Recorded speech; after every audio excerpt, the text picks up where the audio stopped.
پہلے کی بات ہے، ایک چھوٹے سے گاؤں میں ایک نیک دل بزرگ رہتے تھے جنہیں لوگ عزت سے بابا یعقوب کہتے تھے۔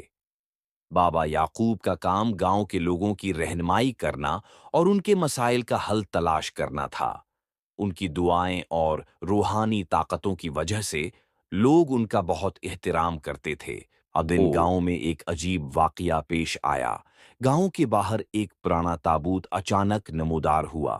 اس تابوت پر مختلف قسم کی قدیم تحریریں کندہ تھیں اور اس کی شکل عام تابوتوں سے مختلف تھی۔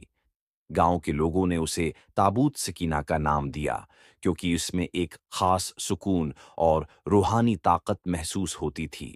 موجود ہے جو ہر طرح کے مصائب اور پریشانیوں سے نجات دلا سکتی ہے۔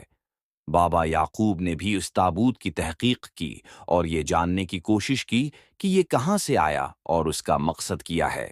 دنوں بعد گاؤں میں ایک طوفان آیا جس نے ہر طرف تباہی مچا دی۔ لوگوں کے گھر تباہ ہو گئے، کھیت اجڑ گئے اور گاؤں کے لوگ خوفزدہ ہو گئے۔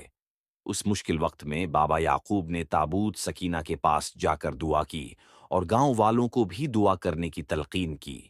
حیرت انگیز طور پر جیسے ہی لوگوں نے تابوت سکینہ کے پاس دعا کی، طوفان رکھ گیا اور آسمان صاف ہو گیا۔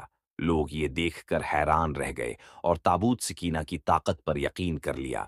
انہوں نے اسے گاؤں کی حفاظت کا ذریعہ سمجھا اور اس کی مزید دیکھ بھال کرنے لگے۔ تابوت سکینہ کے ساتھ گاؤں میں کئی معجزے ہونے لگے۔ بیمار لوگ صحت یاب ہو گئے، خشک سالی ختم ہو گئی اور گاؤں میں خوشحالی آ گئی۔ لوگ بابا یعقوب کا شکریہ ادا کرتے تھے کہ انہوں نے تابوت سکینہ کی برکتوں سے انہیں روشناس کرایا۔ بابا یعقوب نے لوگوں کو سمجھایا کہ تابوت سکینہ کی برکتوں کا اصل راز ان کی نیک نیتی اور ایمان میں ہے۔ انہوں نے کہا کہ اگر لوگ دل سے دعا کریں اور اچھے کام کریں تو خدا کی رحمت ہمیشہ ان کے ساتھ رہے گی۔ وقت گزرنے کے ساتھ تابوت سکینہ گاؤں کی ایک اہم نشانی ہے، بن گیا اور لوگ اس کی حفاظت کرتے رہے۔ بابا یعقوب کے انتقال کے بعد بھی گاؤں کے لوگ تابوت سکینہ کی برکتوں سے مستفید ہوتے رہے اور یہ تابوت ان کی روحانی زندگی کا ایک اہم حصہ بن گیا۔ یوں تابوت سکینہ کی کہانی گاؤں والوں کی نسل در نسل منتقل ہوتی رہی اور یہ ایک ایسی نشانی بن گیا